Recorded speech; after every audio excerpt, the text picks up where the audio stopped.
विनोद भाई, कितना खतरनाक सीन था। इंसान को दौड़ाता हुआ हाथी, वो बड़ा ही खतरनाक सीन था। और तूने भी वही देखा कि इंसान को हाथी दौड़ा रहा है, पर तूने ये नहीं देखा कि उस हाथी को कौन दौड़ा रहा था। थोड़ी देर वो रुक जाता तो मैं भी भागता हुआ दिखता तेरे को, पर छोड़, अब कौन भागे इनके पीछे। अब तू तो आ ही गया है लपेटे में, आ तेरे को जंगल की सैर कराता हूँ फ्री में।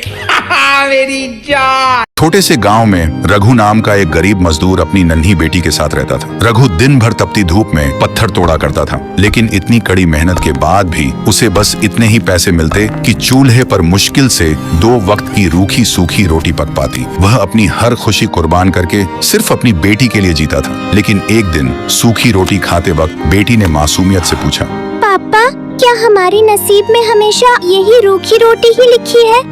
क्या हम कभी अच्छा खाना भी खा पाएंगे?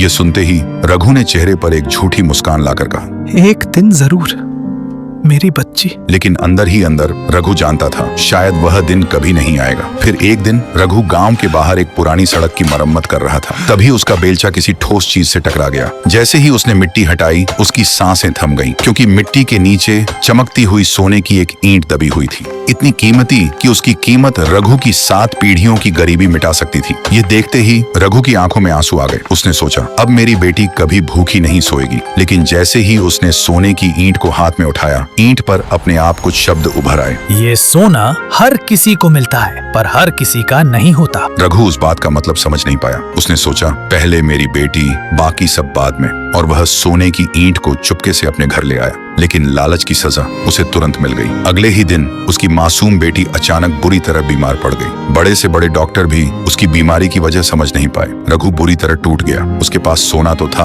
पर बेटी की सांसें उससे भी ज्यादा कीमती थी। तभी उसके कानों में ईंट पर लिखे वह शब्द गूंज उठे, ये सोना हर किसी को मिलता है, पर हर किसी का नहीं होता। रघु को अब समझ आ गया, यह उसके स्वार्थ की सजा थी। फिर उसने बिना एक पल गंवाए सोने का एक बड़ा हिस्सा बेच दिया और उस पैसे से गांव में एक कुआं बनवाया, गरीबों में राशन बांटा, अनाथ बच्चों के लिए कपड़े खरीदे। और चमत्कार देखो, जैसे जैसे लोगों की दुआएं उसके साथ जुड़ती गईं, वैसे वैसे उसकी बेटी की तबीयत भी सुधरने लगी और कुछ ही दिनों में वह बिल्कुल ठीक हो गई। फिर रघु ने बचा हुआ सोने का टुकड़ा बिना किसी लालच के गहरी नदी में बहा दिया। उस दिन के बाद उसके पास न सोना था न कोई खजाना, लेकिन उसके घर में फिर कभी भूख वापस नहीं आई। उसकी नेक नीयत देखकर लोग खुद उसके पास काम लेकर आने लगे। सालों बाद उसकी बेटी पढ़ लिख कर डॉक्टर बनी और गरीबों का मुफ्त इलाज करने लगी। तब रघु को समझ आया, असली सोना मिट्टी के अंदर नहीं, इंसान के दिल में होता है।